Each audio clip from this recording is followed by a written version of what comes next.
Estimados alumnos, ¿cómo están? Bienvenidos. Esta es nuestra primera clase de Historia del Derecho. Nuestra universidad tiene un nombre particular, pero en resumidas cuentas lo que vamos a estudiar a través de este lindo programa académico es la historia del derecho como tal.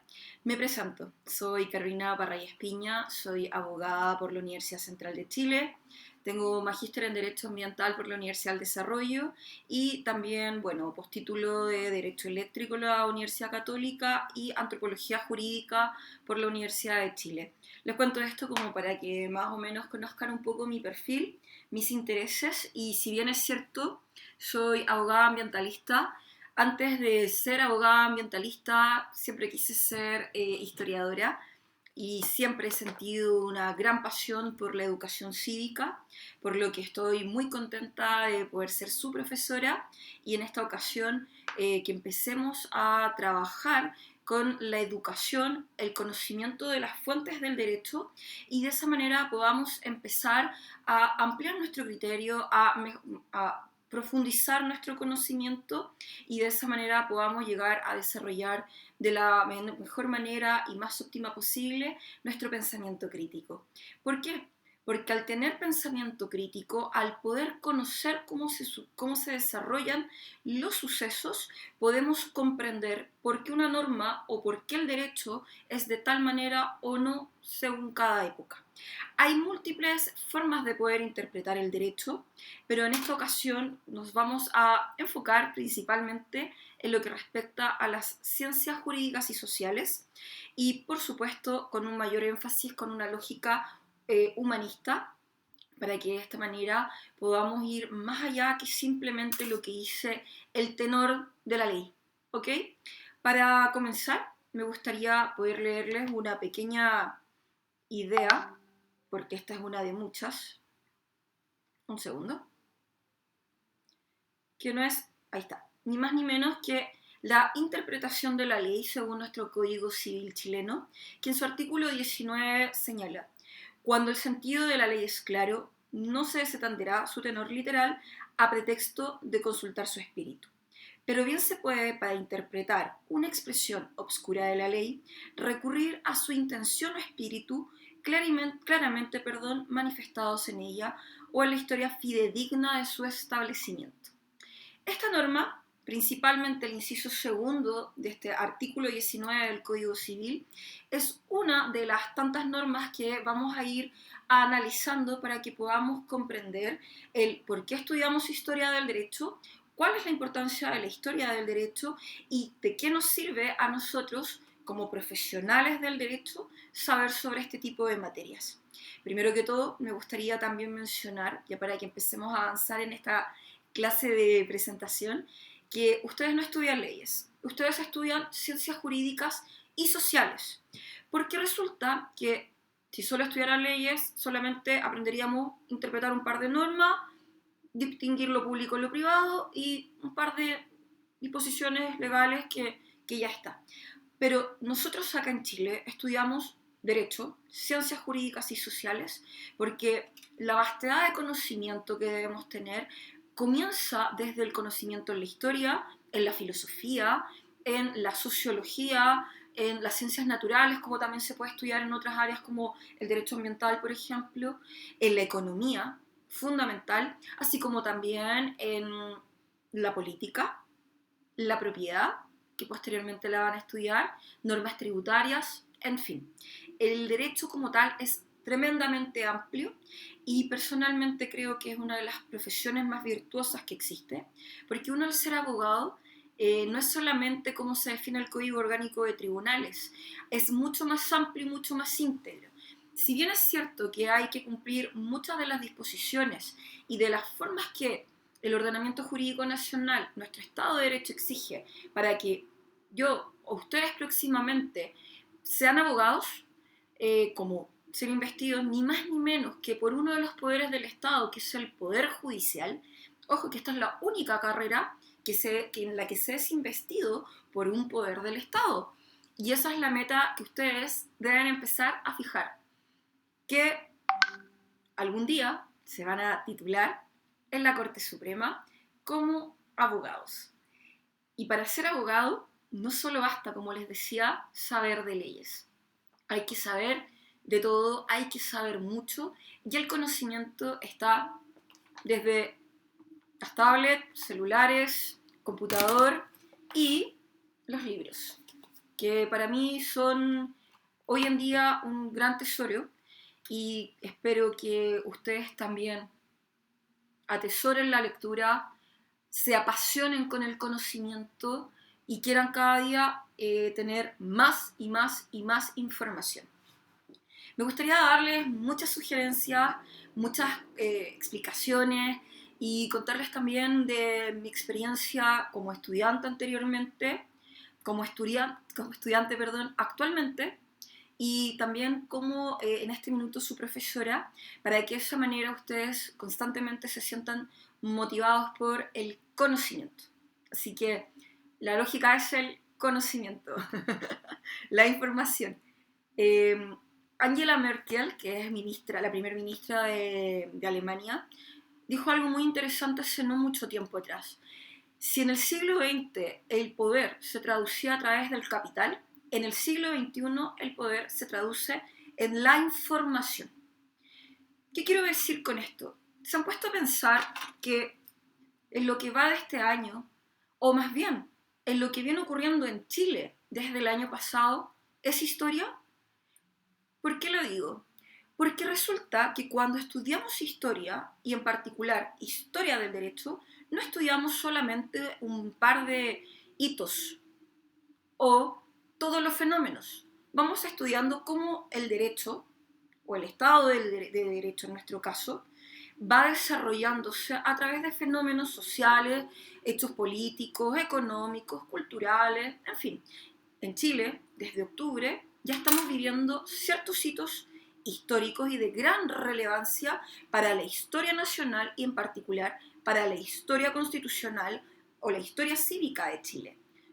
Estamos en un proceso de plebiscito, nos adentramos, quién sabe cuándo, a ir a sufragar y hacernos cargo de lo que el artículo 5 de la Constitución dice, en que la soberanía reside ni más ni menos que en la nación, que somos todos nosotros, nosotras, nosotres, ¿ok? Vamos a ocupar lenguaje inclusivo porque es el siglo XXI y en el siglo XXI las cosas han cambiado. Por otro lado, cuando hablamos de hitos históricos, hablar también del coronavirus va a ser algo que en 20 años, 30 años, 100 años, o esperemos que en 500 años más, también se va a comentar como la época en que la humanidad se detuvo, en que la actividad económica cambió, en que la cultura se vio remecida, y no hablo de la cultura, el teatro, el cine, el fútbol, no, no, no. Hablo de cómo somos nosotros, cuál es nuestra identidad y cómo esto va variando y cómo algún hito, que a veces por insignificante que nos parezca, provoca cambios, provoca transformaciones. Y es ahí donde la historia del derecho quiere entender cómo la colectividad, cómo las personas, cómo la sociedad, cómo el Estado, ¿vale? Y cómo a la vez los estados, porque hoy en día estamos insertos en una lógica internacional, en una lógica globalizada, se relacionan a través de sus propias normas jurídicas para poder regular las problemáticas o las situaciones que se van sucediendo. ¿Ok? Para ello, durante este curso vamos a estudiar muchas cosas y dentro de eso vamos a leer. Como verán, ya les indiqué en nuestro aula virtual parte inicial de la bibliografía que quiero que tengan listas para el 14 de abril, que va a ser nuestra primera clase virtual directamente, ¿ok? Eso quiero decir que vamos a tener que sí o sí leer la prensa constantemente y ¿qué quiero con esto? Que ustedes afinen su ojo, que ustedes aprendan a distinguir, porque en esta profesión hay una máxima que dice hay que distinguir. Y lo que yo quiero es que aprendamos a distinguir, que aprendamos a entender qué es de relevancia, qué es histórico, qué es jurídico, y así sucesivamente ustedes vayan compenetrándose con el derecho, ¿vale? con la integridad, con la profundidad que significa este universo que es el derecho. Profesión virtuosa. ¿Por qué? Porque para ser abogado hay que saber de política, hay que saber de ciencia, hay que saber de todo. Y la idea es que ustedes también puedan llegar a especializarse. ¿Ok? Bueno, volviendo a las tareas, quiero que sí o sí se adentren en el estudio de la lectura del doctor Eric Eduardo Palma. Él también fue mi profesor, estudié con él, eso sí, historia constitucional. Fui alumno también de nuestra decana, con quien tuve derecho político y con quien también me siento muy cercana y honrada de haber aprendido tantas grandes lecciones que no solo son académicas, sino que también son humanas. Y espero que todo lo que podamos ir conociendo en este curso a ustedes les sirva como pilar para su vida, ¿vale? Les dejé también sugerida la lectura de Le Monde Diplomatique, que es la última edición. Para quienes no conozcan, Le Monde Diplomatique es un periódico francés en donde grandes intelectuales o críticos a nivel internacional expresan sus opiniones sobre temas de contingencia, ¿vale? Así que esa es una fuente que yo creo que constantemente, es una fuente no jurídica, pero sí es una fuente reconocidísima a nivel internacional, que quiero que ustedes vayan familiarizando y leyendo cada vez que yo se los envíe. Si no se los envío, busquen igual. Hay muchas cosas que por internet pueden ver que son del pasado y que eso les va a servir ahora como punto de inicio para empezar a acostumbrarnos a hablar de contingencia. Porque en mi curso me gusta mucho hablar de la contingencia. Me gusta hablar de fútbol, me gusta hablar de cine, me gusta hablar de películas, incluso teleseries. Más aún hoy día que estamos todos en la casa, hay que utilizar el tiempo y ampliar lo más amplio que podamos nuestro espectro de conocimiento y de información, ¿vale? Así que bienvenidas sean también sus propuestas de temas de interés, para que de esta manera la lectura de la historia del derecho e investigación jurídica, sumado a Le Monde Diplomatique, sean de mucho interés para ustedes y de esa manera vayamos también tomando ejemplos de lo recurrente, de lo cotidiano y de lo habitual, y de esa forma ustedes vayan familiarizándose con esto. Otra cosa, por ejemplo, que también les puede servir, yo ocupo agendas o libretas. Esta es como súper bonita porque, bueno, es es un mapa como antiguo. Y lo interesante de este tipo de cosas, que se las sugiero también, es ir tomando notas de ideas, de cosas que nos parezcan interesantes, relevantes, casi como si fuese un diario de vida. Y de esa misma manera les pedí que ustedes me mandaran un email comentando por qué quieren estudiar derecho, qué es lo que esperan de esta profesión, cuál es su norte sobre esto y qué es lo que sucede en este camino, cuáles son sus intereses. Porque resulta que como no nos hemos podido ver, o quién sabe en cuánto tiempo no nos vamos a poder ver cara a cara, de manera más humana, más cercana, sí quiero conocerlos y quiero que me escriban al correo que es ceparrayes@profesores.upb.cl, y de esa manera podamos ir conociéndonos, familiarizándonos, y quién sabe si algún día también podamos ser amigos y compartir, hacer trabajo científico, jurídico, y el futuro, aunque parezca en este minuto un poco complejo, está totalmente para adelante. Así que tomen nota de grandes ideas, de hechos históricos, de propuestas que ustedes tengan, obviamente que sean coherentes con la carrera, que sean coherentes con la cátedra. Y otro dato, me gusta la cercanía. Si no me quieren tratar de usted, no hay problema, no hay problema, siempre y cuando sea con el respeto debido y las consideraciones que corresponden en este trato profesional y académico, ¿vale? No es por castigarlos ni mucho menos, pero esta es una carrera de formalidades y la idea es que ustedes puedan aprender cosas desde lo práctico, que es cómo saludar, que créanme, en el derecho hay ciertas particularidades, a como también sepan cómo razonar, cómo explicar una idea. Y eso es muy, muy importante. Eso es lo que Harari, un historiador israelí contemporáneo, que también espero que podamos comentar en algún minuto, señala en su libro Las 21 lecciones del siglo para vivir en el siglo XXI. Cuestiona que todo hoy en día es a través de algoritmos, que hoy día lo científico y lo digital y el computador es todo muy importante y pareciera que Facebook, Twitter, LinkedIn y cualquier otra plataforma digital pudiese dar muchas respuestas. E incluso él señala que ser abogado podría, por cierto, ser sustituido por una buena máquina que logre sumar algoritmos, leyes y ecuaciones, que por lo demás no deja de tener sentido porque el derecho en ciertas cosas también tiene mucha ingeniería. Al igual que los ingenieros, nosotros estudiamos fórmulas para saber resolver un problema.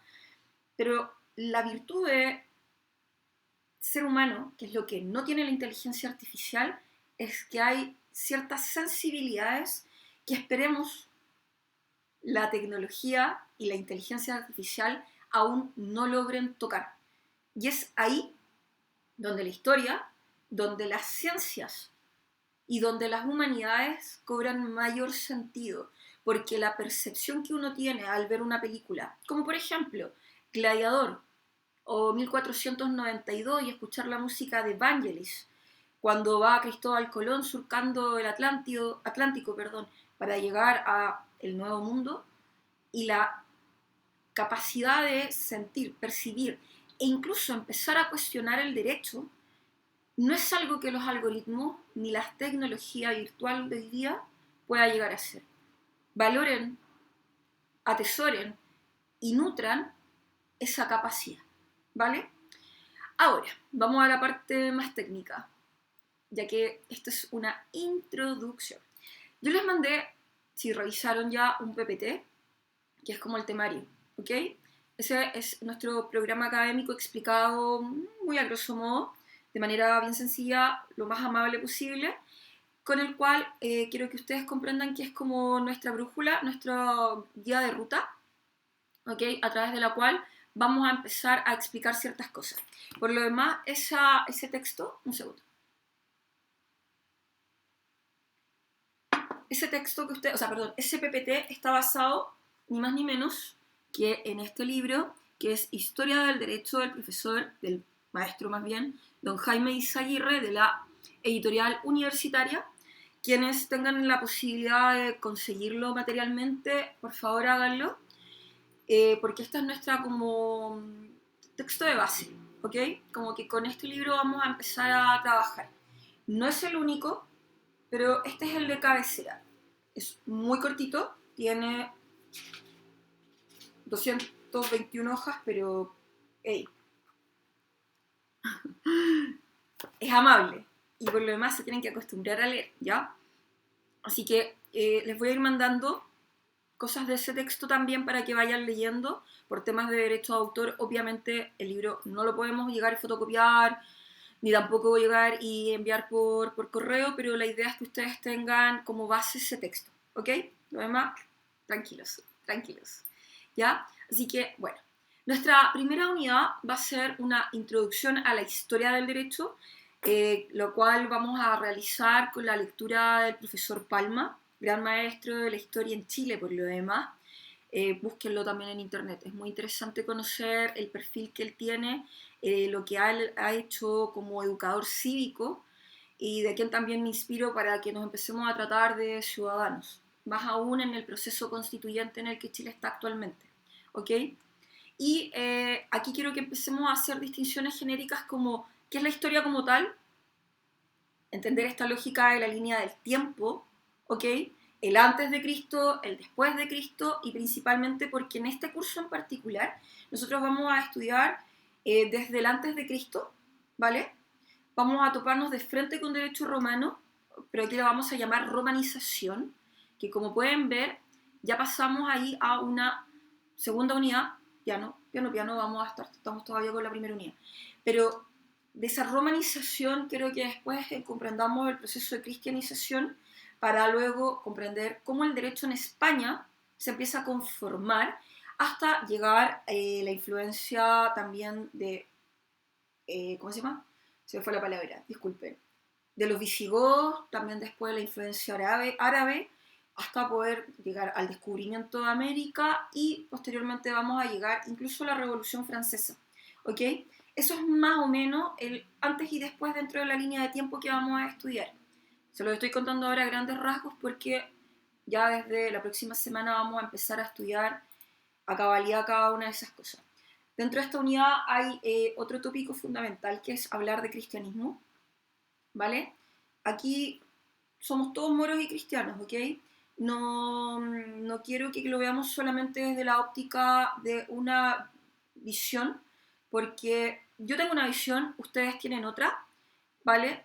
Puede que muchos coincidamos, pero quiero que entendamos la lógica del cristianismo porque los textos sagrados, como la Biblia o posteriormente la influencia del Corán, determinan profundamente el pensamiento jurídico, ¿ok? Entonces es muy importante hablar de cristianismo, hablar también después del corpus juris, para ir viendo cómo se transforma el derecho, perdón, hasta poder comprender qué es lo que nos lleva incluso a entender la Revolución Francesa, porque les aseguro que todas estas lógicas las van a poder pues, después entender, comprender, analizar y dimensionar de otra manera en el derecho civil, ¿vale? O en la constitución política, como por ejemplo ahora cuando estamos hablando de orden público económico. Ahí es cuando uno empieza a ver que el derecho transita en algunos casos muy directamente y en otros cómo se va traduciendo. Ejemplo, la familia, ¿vale? La familia, núcleo fundamental de la sociedad, según reza el artículo primero de la perdón, el artículo primero, inciso segundo de la Constitución de 1980, ¿de dónde viene? Del cristianismo, pero no es la misma visión que tenían los romanos antes del cristianismo, ¿ok? Así que no es que vamos a leer la Biblia, pero vamos a tener que reflexionar sobre ella, ¿vale? Dentro de esta misma unidad vamos a hablar obviamente también del Corpus Juris y de Justiniano, el padre del derecho, ni más ni menos. ¿Ok? Bueno, avanzando, vamos a pasar después a una segunda unidad. Se me perdió, déjenme ver acá.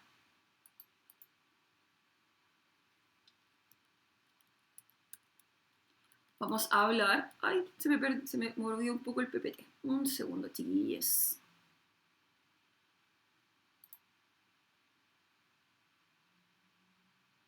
Bueno, el computador siempre me juega pasar. Dentro de la segunda unidad ya les había avisado que íbamos a hablar del derecho romano. Muchas cosas ustedes las van a ver en paralelo con su curso de derecho romano, ¿ok? Que es la base. La base, pero la clave para poder entender todas las lógicas del derecho civil, más bien del derecho privado.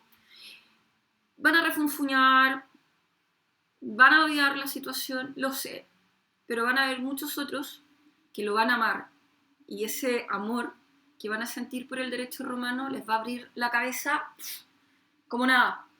Quienes no han visto Gladiador, búsquenla, véanla en familia, les va a enseñar muchas cosas, desde cómo cuando hablamos de grupos sociales, cómo hablamos de Estado, cómo hablamos de sociedad, cómo hablamos de valores, cómo hablamos de leyes, cómo hablamos de política, cómo hablamos de estrategia, cómo hablamos de comunicación y marketing, e incluso cómo hablamos como la entretención y los medios de comunicación influían directamente sobre el gobierno. Voilà, vamos analizando. Bueno, esta segunda unidad, como les decía, fuerte con la romanización, fuerte con el cristianismo, para luego entender cómo esto es recibido en la península ibérica y cómo esto se va posteriormente traduciendo, ni más ni menos, que en una tercera unidad, que es la Edad Media. En esa tercera unidad media vamos a ver, desde que cae el Imperio Romano, de cómo toma fuerza también en Oriente, por qué el Imperio Otomano, por qué también vamos a hablar posteriormente de esta lógica medieval. Y aquí quiero que saquen su William Wallace de Corazón Valiente, saquen su serie Vikings sobre la mesa y vayan familiarizándose un tanto con esto, porque quiero que vamos imaginando, vamos recreando el conocimiento y comprendiendo también este mío Cid campeador, que aquí se hace latente, súper latente, ¿ok? Y aquí es donde vamos a irnos a España y vamos a empezar a profundizar sobre cómo ciertas lógicas del derecho romano se materializan en España, y esta España posteriormente va desarrollando también ciertas etapas del derecho, ¿ok? Que terminan hoy día influenciando también, aunque ustedes no lo crean, de manera muy directa nuestro derecho. ¿Por qué? Porque esto va gestando también muchos procesos de influencia cultural, de migración, conflictos bélicos, como los que tuvieron los españoles con los germanos, los bárbaros, así como también con los árabes, ¿ok? Que ya se los había mencionado en cierta medida. Para luego pasar a una cuarta unidad, que es ahí sí donde vamos a profundizar mucho más con los musulmanes y cómo invaden la península ibérica, lo que conlleva a un gran proceso de desarrollo tecnológico, como por ejemplo, buena parte de lo que hoy día entendemos de derecho de agua, les cuento, viene por esta influencia de los musulmanes, que obviamente sabían mucho más que los europeos de escasez hídrica, y que hoy día, de manera no tan indirecta, podemos percibir incluso dentro de nuestra legislación el código de agua, ¿vale? Lo dejo ahí.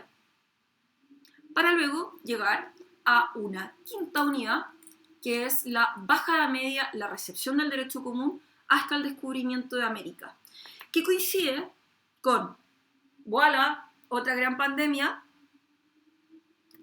la peste bubónica, mató a 100.000 personas en Europa, aprox. De ahí viene la lógica de este círculo de fuego, de ahí viene la lógica en que el humano, por este oscurantismo del medioevo, se ve forzado y obligado a abrir su mente, a comprender otras cosas, a dejar el terraplanismo, lo que impulsa, uno, al matrimonio no menor de Isabel de Castilla, de Fernando de Aragón, unificación de la península ibérica, expulsión de los musulmanes y el fortalecimiento y la inclusión de nuevas ideas que tienen que ver con el pensamiento de la humanidad en aquella época, lo que provoca o incide en el descubrimiento de América, que, ojo, no lo hizo Cristóbal Colón, lo hicieron muchos otros grupos humanos en Europa, en el caso de los visigodos, los vikingos, que llegaron con Eric el Rojo como 500 años antes, pero el hito acá es que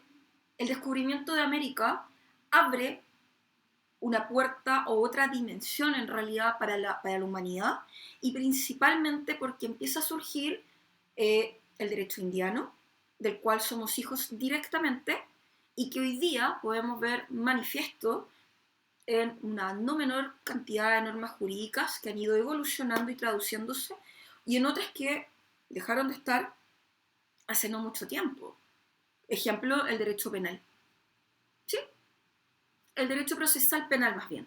¿Por qué? Porque hasta el año 2002 el antiguo Código de Procedimiento Penal estaba basado ni más ni menos que en la lógica de un sistema inquisitivo, y actualmente es un sistema basado en los derechos humanos. ¿A qué época son los derechos humanos? 1948. Entonces, hay espíritu de las normas que se va traduciendo. Y dentro de nuestro programa, que acá obviamente estoy viendo que no lo señalo, vamos a llegar a la Revolución Francesa. ¿Y por qué hasta la Revolución Francesa? Que en realidad la vamos a ver en mayor profundidad el próximo semestre, si es que seguimos juntos. Es que el derecho como tal era de una lógica muy distinta, y vamos a topar ni más ni menos con el concepto del Estado soy yo. Y este Estado soy yo cae precisamente con la Revolución Francesa y cae bajo la figura de Luis XVI, que es el último monarca francés, ¿ok?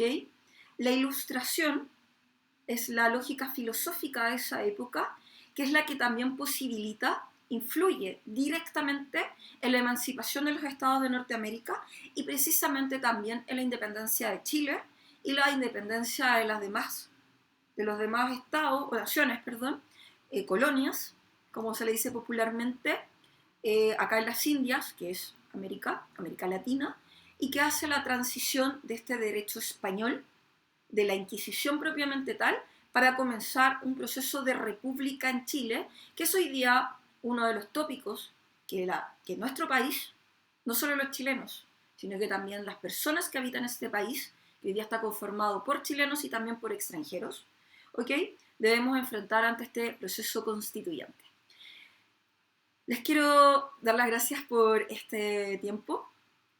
Quiero que por favor revisen el artículo, o sea, el paper que les mandé del profesor Palma, que lean lo que les envié de Le Monde Diplomatique y que busquen otras fuentes para que podamos empezar a analizar dentro del foro qué es lo que vamos a hacer dentro de este curso. Para la clase del 14 de abril, sí quiero que nos podamos reunir por internet, tener una clase virtual, pero para ello necesito que lean lo que ya les comenté. Es clave, es fundamental, chiquillos, ¿ok? Y mándenme sus comentarios por correo, quiero conocerlos y las puertas están abiertas, la tolerancia ante todo, pero principalmente el respeto, ¿vale? Respeto de mi parte hacia ustedes, por sobre todo, respeto de ustedes a sus pares y respeto a la colectividad. La libertad de expresión es libre siempre y cuando no toque ni afecte a terceros. Y ejerzamos nuestra garantía constitucional de la libertad de cátedra. Es un derecho, una garantía que quiero que podamos desarrollar de la mejor manera posible y sobre todo la hermandad. ¿Ok, chiquillos? Chiquillos, chiquillas y chiquillas. Les mando un abrazo virtual, besitos de codo como dicen hoy en día y espero sus emails contándome ustedes y lo de prensa por aula virtual, ¿ok? Por el foro. Y la lectura es personal porque la quiero que tengan preparada para nuestra próxima clase. Un abrazo, cuídense, sean responsables y comprendamos que el coronavirus o el COVID-19 es algo que es latente, es real y hay que tomar todas y cada una de las medidas que sean necesarias. Chao.